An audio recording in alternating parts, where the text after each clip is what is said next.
ಬದಲಾವಣೆ ಕುರಿತಂತೆ ಡಿಕೆ ಶಿವಕುಮಾರ್ ಅವರ ಹೇಳಿಕೆ ಅವರಿಗೆ ಮುಳುವಾಗ್ತಾ ಇದೆ. ರಾಜ್ಯದಲ್ಲಿ ಆಕ್ರೋಶದ ಜ್ವಾಲೆ ಈಗ ಒಂದೊಂದೇ ಶುರುವಾಗ್ತಾ ಇದೆ. ಯಾಕಂದ್ರೆ ಪ್ರತಿಪಕ್ಷಗಳು ಸಮರವನ್ನು ಸಾರಿದಾವೆ ಡಿಸಿಎಂ ವಿರುದ್ಧವಾಗಿ. ಹುಬ್ಬಳ್ಳಿಯಲ್ಲಿ ಬಿಜೆಪಿ ಪ್ರತಿಭಟನೆಗೆ ನಿರ್ಧಾರವನ್ನ ಮಾಡಿದೆ. ರಾಜ್ಯಾದ್ಯಂತ ಶುರುವಾಗುತ್ತೆ ಇನ್ಮೇಲೆ ಪ್ರತಿಭಟನೆ.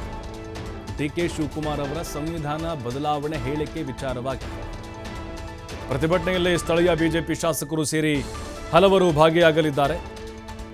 ಸಂವಿಧಾನ ಬದಲಾವಣೆ ಕುರಿತು ಡಿಕೆಶಿ ಹೇಳಿಕೆಗೆ ಆಕ್ರೋಶವನ್ನು ವ್ಯಕ್ತಪಡಿಸಲಿದ್ದಾರೆ, ಧಿಕ್ಕಾರಗಳನ್ನು ಕೂಗಲಿದ್ದಾರೆ. ಡಿಕೆ ಶಿವಕುಮಾರ್ ಅವರ ರಾಜೀನಾಮೆಗೆ ಆಗ್ರಹಿಸಲಿದ್ದಾರೆ. ಸಂಗೊಳ್ಳಿ ರಾಯಣ್ಣ ಸರ್ಕಲ್ನಲ್ಲಿ ಬಿಜೆಪಿ ನಾಯಕರು ಕಾರ್ಯಕರ್ತರು ಪ್ರತಿಭಟನೆಗೆ ಮುಂದಾಗಿದ್ದಾರೆ. ಸ್ಥಳೀಯ ಶಾಸಕರು ಕೂಡ ಇದರಲ್ಲಿ ಭಾಗಿಯಾಗಲಿದ್ದಾರೆ. ಡಿಕೆ ಶಿವಕುಮಾರ್ ಅವರ ಹೇಳಿಕೆ ಪಕ್ಷಕ್ಕೂ ಕೂಡ ಡ್ಯಾಮೇಜ್ ಆಗ್ತಾ ಇದೆ.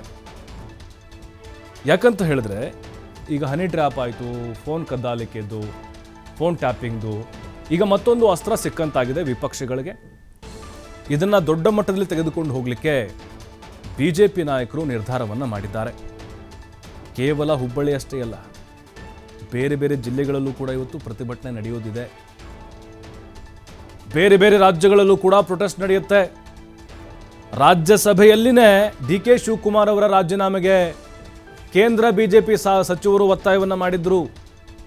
ಕರ್ನಾಟಕದಲ್ಲೂ ಕೂಡ ಡಿಕೆ ಶಿವಕುಮಾರ್ ಅವರ ರಾಜೀನಾಮೆಗೆ ಒತ್ತಾಯ ಹೆಚ್ಚಾಗಲಿದೆ.